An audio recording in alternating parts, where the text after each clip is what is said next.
Si vous trouvez cet enregistrement, c'est que vous avez survécu à la guerre. Le monde est ravagé. Nous mangeons des pâtes sans sauce. Et les Italiens diffusent Rhythm of the Night de Corona pour lutter contre le Corona. C'est affreux. Nous sommes en guerre. Et si vous entendez des bruits parasites, c'est parce que j'enregistre dans mon garage, étant donné que confinement.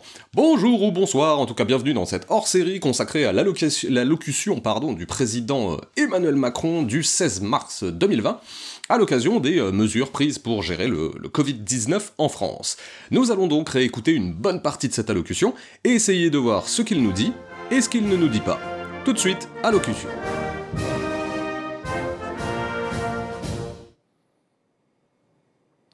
Françaises, Français. Salut. Mes chers compatriotes, jeudi soir, je me suis adressé à vous pour évoquer la crise sanitaire que traverse notre pays. Alors, je vous préviens, ou je vous le rappelle si vous l'avez déjà entendu, l'introduction est très longue. Donc il va commencer par un rappel des derniers événements, comme si nous venons de lancer notre série « Previously in the Covid-19 ». Du coup, il va pas dire grand-chose sur ce début, alors que... concrètement, tout le monde, à ce moment-là, attend de savoir quelles vont être ces mesures. Mais bon, il fait du suspense. Ok. Mauvaise foi mise à part, il attend peut-être les retardataires. Continuons. Jusqu'alors, l'épidémie de Covid-19 était peut-être, pour certains d'entre vous, une idée lointaine. Alors, ça, on va y revenir. L'utilisation du « vous », notez-la, en tout cas, le « vous ». Elle était peut-être, pour certains d'entre vous, bon, on y reviendra. Elle est devenue une réalité, immédiate, pressante. Le gouvernement a pris, comme je vous l'avais annoncé, des dispositions fermes pour freiner la propagation du virus. Bon alors, il continue dans le Previously, mais on peut remarquer quelque chose qui est amusant, c'est cette manière de parler au passé, en fait, de ce qui s'est passé précédemment. Il rappelle ce qu'il a fait en utilisant un temps passé. On n'a même pas vraiment encore commencé, qu'on a l'impression qu'il nous parle des temps anciens, ce qui, stylistiquement, est affreux, car il ne paraît pas nous parler d'actualité, mais d'une situation révolue. Alors d'accord, c'est pour faire un rapport sur ce qui s'est passé précédemment, mais tout de même, cette utilisation du passé est au mieux maladroite, au pire contre-productive. Elle est peut-être, éventuellement, motivée pour dresser un bilan d'une semaine, laissant entendre de ce qu'il a fait, ce qu'il fallait faire, et que cette nouvelle allocution n'est pas une continuité, mais une rupture. Ce qui peut être malin, car cela permet de ne pas considérer l'échec éventuel des premières mesures. C'est pas parce que les choses continuent, en fait, c'est parce que de nouvelles choses arrivent. On a réussi à gérer la première situation, mais celle-ci a muté en une nouvelle situation. Comme un virus. Stratégiquement, c'est fin. Samedi soir, les restaurants, les bars, tous les commerces non essentiels à la vie de la nation ont également clos leurs portes. Ben non, il y en avait encore plein d'ouverts. Les rassemblements de plus de 100 personnes ont été interdits. Jamais la France n'avait dû prendre de telles décisions, évidemment exceptionnelles, évidemment temporaires, en temps de paix. Ah, là on en arrive au cœur du sujet. Je vais pas revenir sur les décisions, mais sur ce temps de paix, qui annonce la suite, et honnêtement, on est d'accord, on l'avait tous un peu senti, non? Je serais de mauvais esprit que je dirais que ce temps de paix sent mauvais. Elles ont été prises avec ordre, préparation, sur la base de recommandations scientifiques avec les recommandations un scientifiques, seul objectif. On garde ça pour plus tard. Nous protéger face à la propagation du virus. Ah, on est passé au « nous », ce qui commence à avoir du sens, de vous à nous. Ceux qui ne pigent pas la situation, c'est vous, mais ceux qu'il faut protéger, c'est nous. Une création d'antagoniste très pratique, mais peut-être un peu grossière, il n'a pas dû se relire. Dans la journée de jeudi, un consensus scientifique et politique s'est formé pour maintenir le premier tour des élections municipales. Le consensus scientifique et politique est intéressant car il est cohérent et édifiant avec la conception du politique du président Emmanuel Macron et de son parti d'une manière générale. J'en dis pas plus parce que j'ai déjà analysé ça dans ma vidéo « La fin du politique », même si vous ne l'avez pas encore vue parce qu'elle n'est pas encore sortie. Mais promis, on reviendra là-dessus car il y a beaucoup à dire. Je veux aussi saluer chaleureusement les Françaises et les Français qui, malgré le contexte, se sont rendus aux urnes, dans le strict respect des consignes sanitaires, des gestes barrières contre le virus.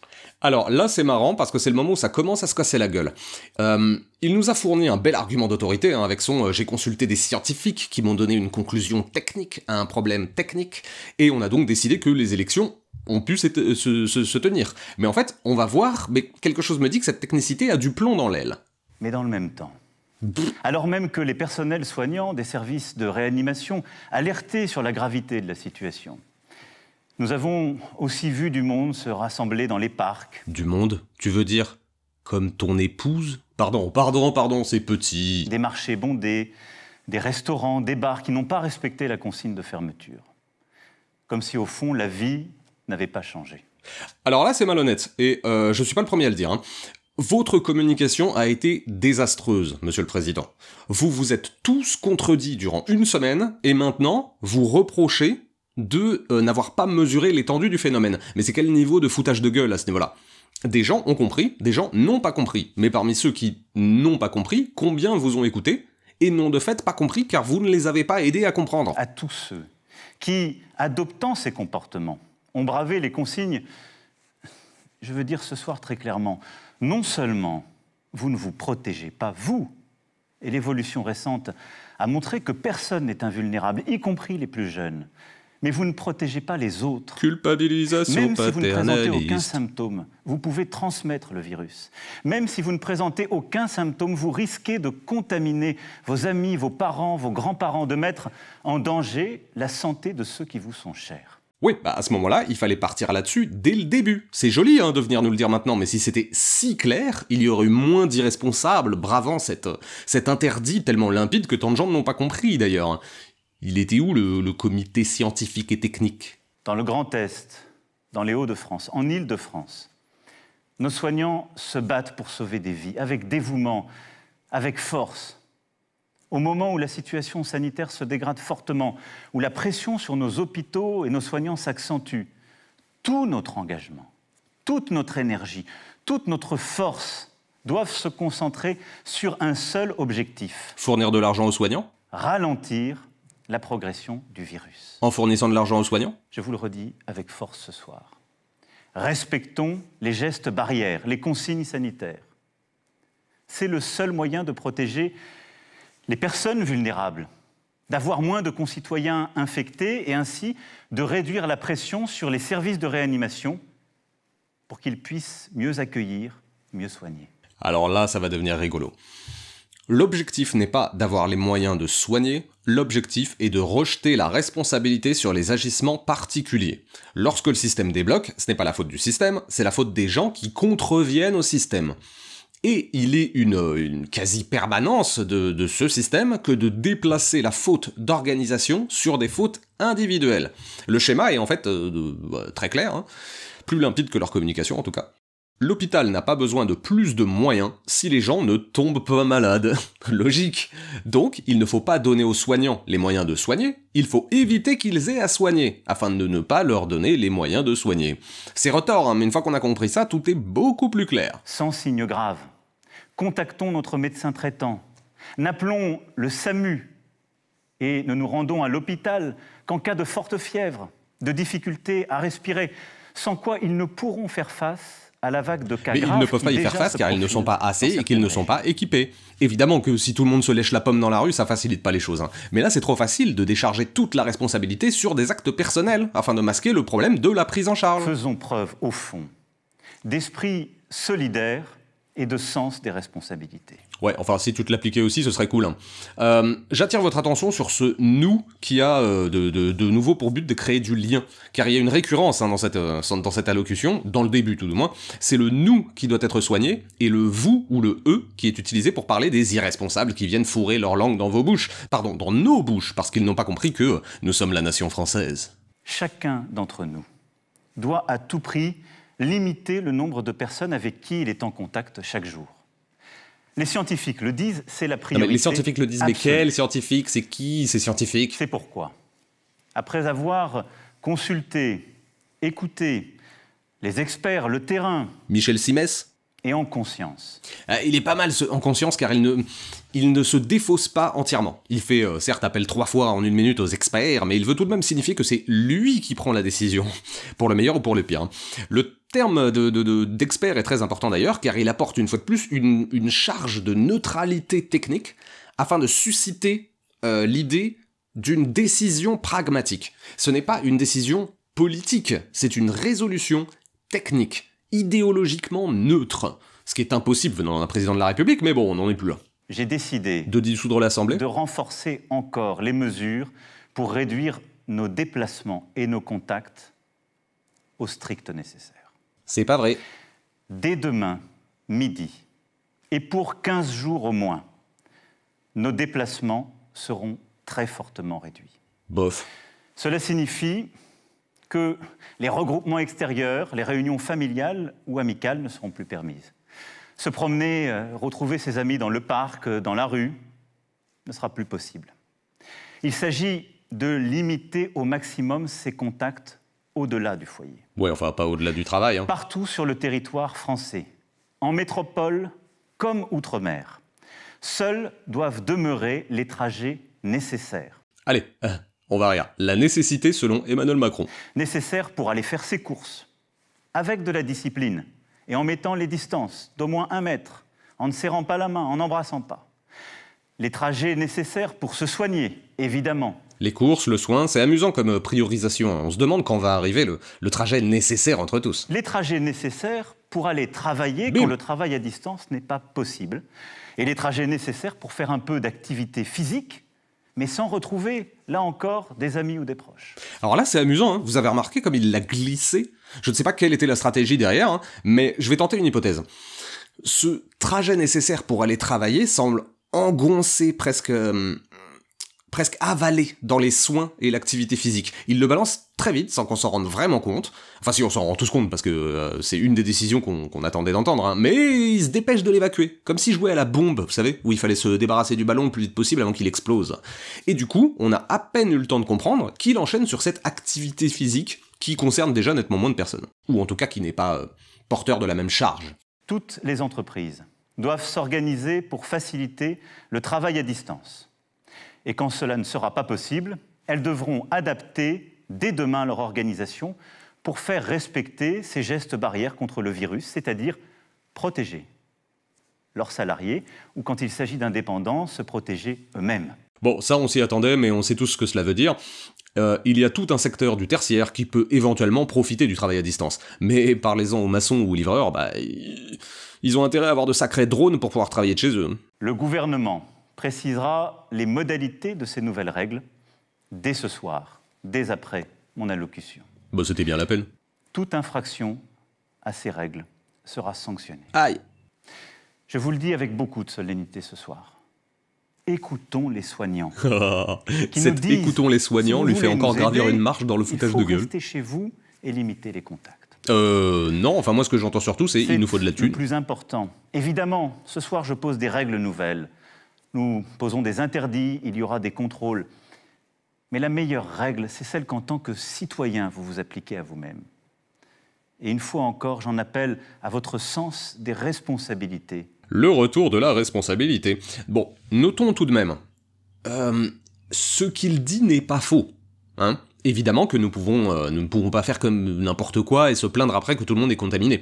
Mais jusqu'à maintenant, il n'a fait que nous donner des ordres. Or, tout jupitérien qu'il est, il devrait avoir d'autres ressorts que ceux de demander à ses administrés de tout faire. À croire qu'il n'a aucun pouvoir, c'est fou quand même. Dans ce contexte, après avoir consulté...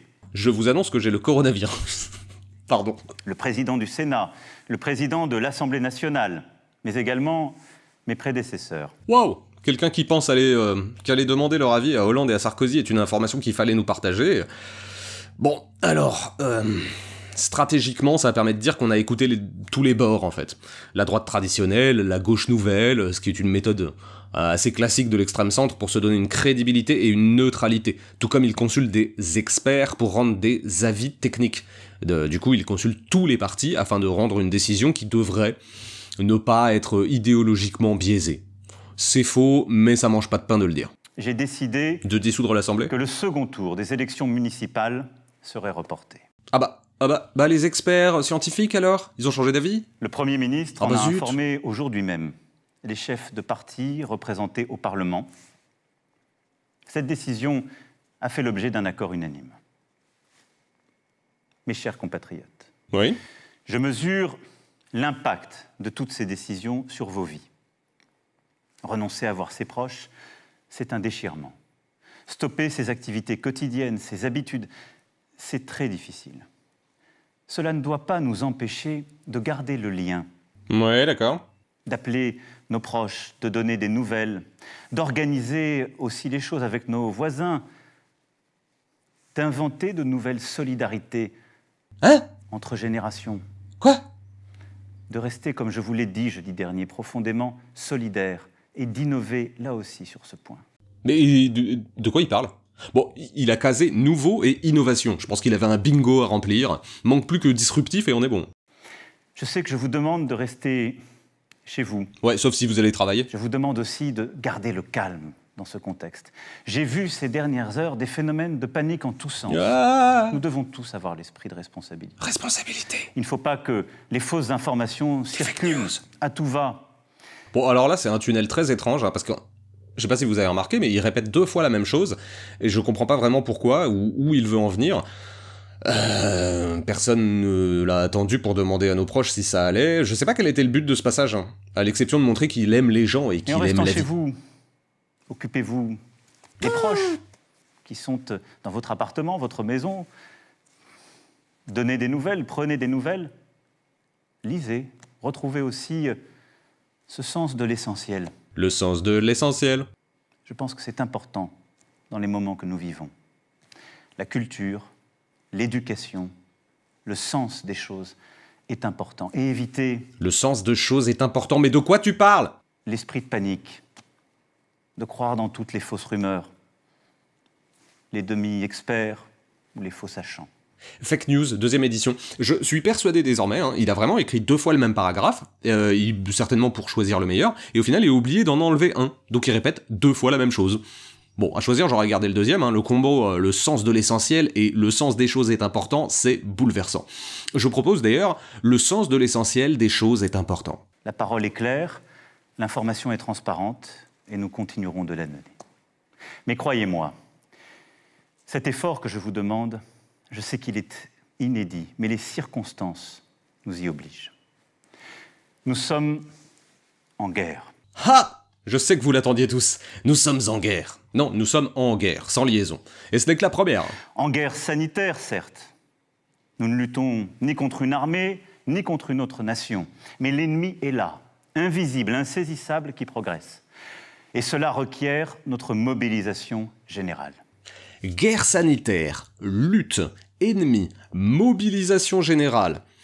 Ah oui, nous sommes en guerre, hein. Amusant ce petit clin d'œil à François Hollande d'ailleurs sur notre ennemi est invisible, qui rappelle un peu le mon ennemi n'a pas de visage. Bah, bravo les discours, hein. C'est presque aussi vide que vos ennemis. Nous sommes en guerre. Ok, Manuel Valls. Toute l'action du gouvernement et du Parlement doit être désormais tournée vers le combat contre l'épidémie. Combat, De jour comme de nuit. De Rien nuit. ne doit nous en divertir. vertir. C'est pourquoi j'ai décidé que De toutes dissoudre les l'Assemblée. réformes en cours seraient suspendues. Alors là c'est rigolo parce que ça part sur de la guerre, du vocabulaire stratégique, hein, du champ lexical belliqueux, et du coup après nous avoir fait bien peur avec ces trucs angoissants, bah il nous annonce, grand prince, que les réformes en cours seront suspendues. Donc c'est censé nous détendre, et ça marche certainement, hein, mais 2 choses. Primo, elles sont suspendues, pas annulées, donc elles reviendront. Secondo, il faut lutter chaque jour et chaque nuit contre cet ennemi invisible, mais aller bosser quand même. Ah, et soyez sympa, ça relativise quand même pas mal la guerre, hein, si tu peux continuer à fourguer des iPhones avec le sourire. Bon, je croyais que la guerre c'était dangereux, mais non, visiblement ça passe. Ils doivent être contents, les gens qui ont vraiment vécu la guerre, hein. Ça leur fera un souvenir. Dès mercredi, en Conseil des ministres, sera présenté un projet de loi permettant au gouvernement de répondre à l'urgence et, lorsque nécessaire, de légiférer par ordonnance dans les domaines relevant strictement de la gestion de crise. Ouais, bon. Rien à ajouter, hein, on sait tous ce que strictement veut dire. C'est purement une question de point de vue. Potentiellement tout et n'importe quoi peut faciliter la propagation et se voir légiférer par ordonnance si tant est que l'on a consulté les experts. Ce projet Ah, il a dit sera projet soumis calmement. au Parlement dès jeudi. J'ai vu tout à l'heure les présidents de l'Assemblée nationale et du Sénat, Mais attends, il envoie du monde, hein. On dirait presque qu'on n'est pas en guerre. afin que ces textes soient votés le plus rapidement possible. Afin aussi que la vie démocratique et le contrôle du Parlement continuent dans cette période. Je les en remercie et je remercie tous nos parlementaires en cet instant. Nous sommes en guerre. J'appelle tous les acteurs politiques, économiques, sociaux, associatifs, tous les Français, à s'inscrire dans cette union nationale qui a permis à notre pays de surmonter tant de crises par le passé. Nous sommes en guerre. Excusez-moi, j'étais un peu absent. Nous sommes en quoi? J'ai décroché, là, j'ai pas bien compris. Et la nation soutiendra ces enfants, qui, personnel soignant, en ville, à l'hôpital, se trouvent en première ligne dans un combat qui va leur demander énergie, détermination... Et moyens. Solidarité. Mais on fait pas vivre les gens avec de la solidarité. Ils ont des droits sur nous. Ah, rien que ça. Nous leur devons, évidemment, les moyens, la protection. Mauvaise langue que je suis. Nous serons là. Nous leur devons des masques, du gel, tout le matériel nécessaire. Et nous y veillons et y veillerons. Nous avons décidé, de dissoudre l'Assemblée, avec les scientifiques, de réserver les masques en priorité pour l'hôpital et pour la médecine de ville et de campagne. En particulier les généralistes et les infirmières, désormais en première ligne aussi dans la gestion de la crise. Les masques seront livrés dans les pharmacies dès demain soir, dans les 25 départements les plus touchés. Nous leur devons aussi sérénité dans l'organisation des repos. C'est pourquoi j'ai décidé que demain, les taxis et les hôtels pourront être mobilisés à leur profit. L'État paiera. Me revoilà. Bon, là, je commentais plus parce qu'on est d'accord, hein, ma mauvaise foi pouvait difficilement aiguiser ses crocs sur des annonces de masques et de taxis. En revanche, j'adore ce « l'État paiera ». Je l'adore à double titre. Premièrement, je l'adore pour sa forme. Il est déterminé, il est asséné, comme s'il nous disait quelque chose d'extrêmement puissant, alors que, en fait, c'est normal. C'est ce qu'on appelle un service public. Mais il le dit avec une telle force qu'on pourrait croire qu'il tente de se persuader qu'il dit quelque chose d'important. Cette conviction est exemplaire, car elle a pour but de rassurer. Pas nécessairement le tout venant, hein, vous ou moi, nous fichons un peu de savoir que l'État paiera, mais ça nous amène au deuxièmement, je l'adore pour son fond. Emmanuel Macron se fait figure de l'État, et en substance nous dit « Mon gouvernement et moi paierons pour tout cela ». C'est une manière de se poser en grand magnificent, mais c'est tout de même un peu fort, car strictement ce n'est pas l'État qui paiera. Il nous annonce cela comme si c'était un cadeau, comme si l'État était capable de battre de la monnaie magique, et que celle-ci allait être directement injectée dans les hôtels réquisitionnés ou des taxis, mais c'est très bien que c'est faux. C'est l'argent du service public venu des impôts qui paiera pour cela. Ce n'est pas lui, malgré ce qu'il laisse entendre. Nous sommes en guerre. Ah bon? Oui. Oui. J'aime beaucoup ce oui, comme pour... Non, mais vraiment. Le pays accompagnera dans cette période les régions les plus touchées, aujourd'hui, comme celles qui le seront demain. À ce titre, je veux assurer les habitants, les personnels soignants du Grand Est que nous serons au rendez-vous pour les appuyer face à l'afflux de patients et à la saturation des hôpitaux. Bon, ça commence à se répéter. Hein. Je sais ce qu'ils vivent depuis des jours et des jours. Nous sommes avec eux. Nous sommes en guerre. Aussi, comme je vous l'ai dit jeudi, pour nous protéger et contenir la dissémination du virus, mais aussi préserver nos systèmes de soins. Nous avons pris ce matin un lapin entre Européens. Bon, on va s'arrêter là parce qu'il dit plus grand-chose d'intéressant par la suite.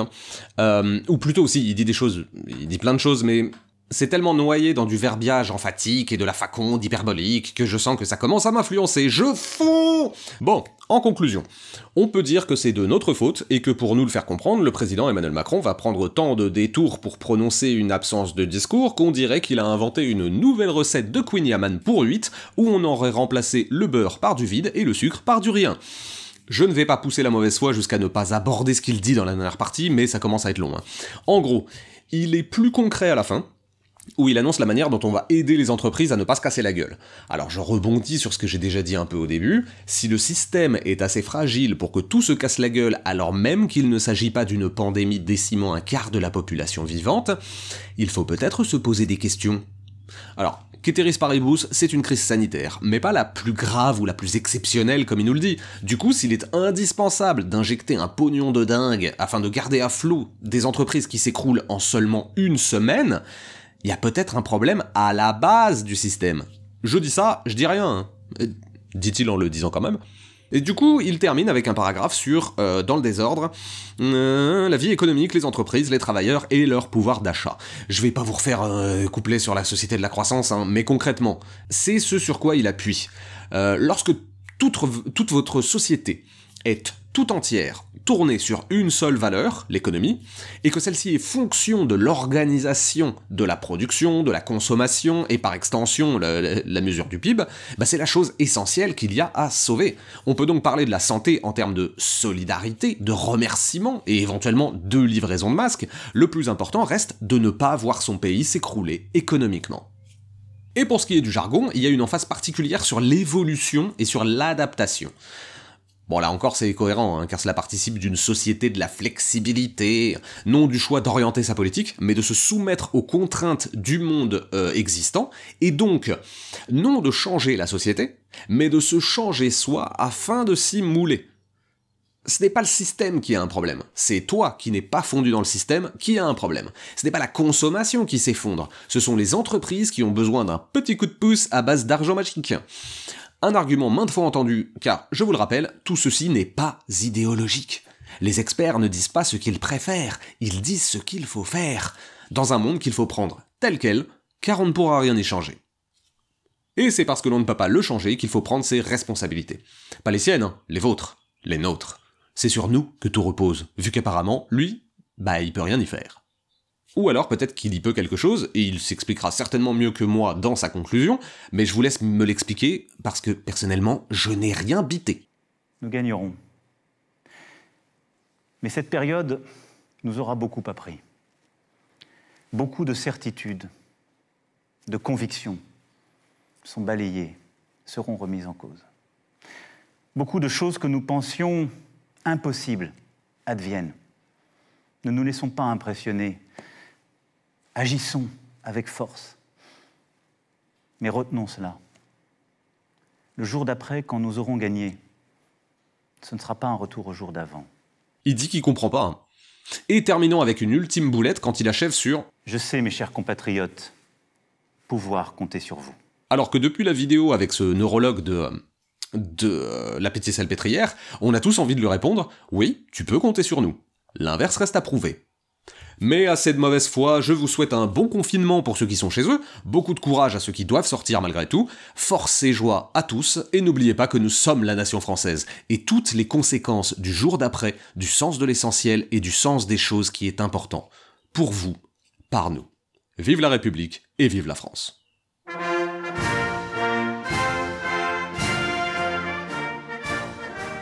Eh ben, banco, voilà. Nous, c'est ça ce qu'on va essayer de faire.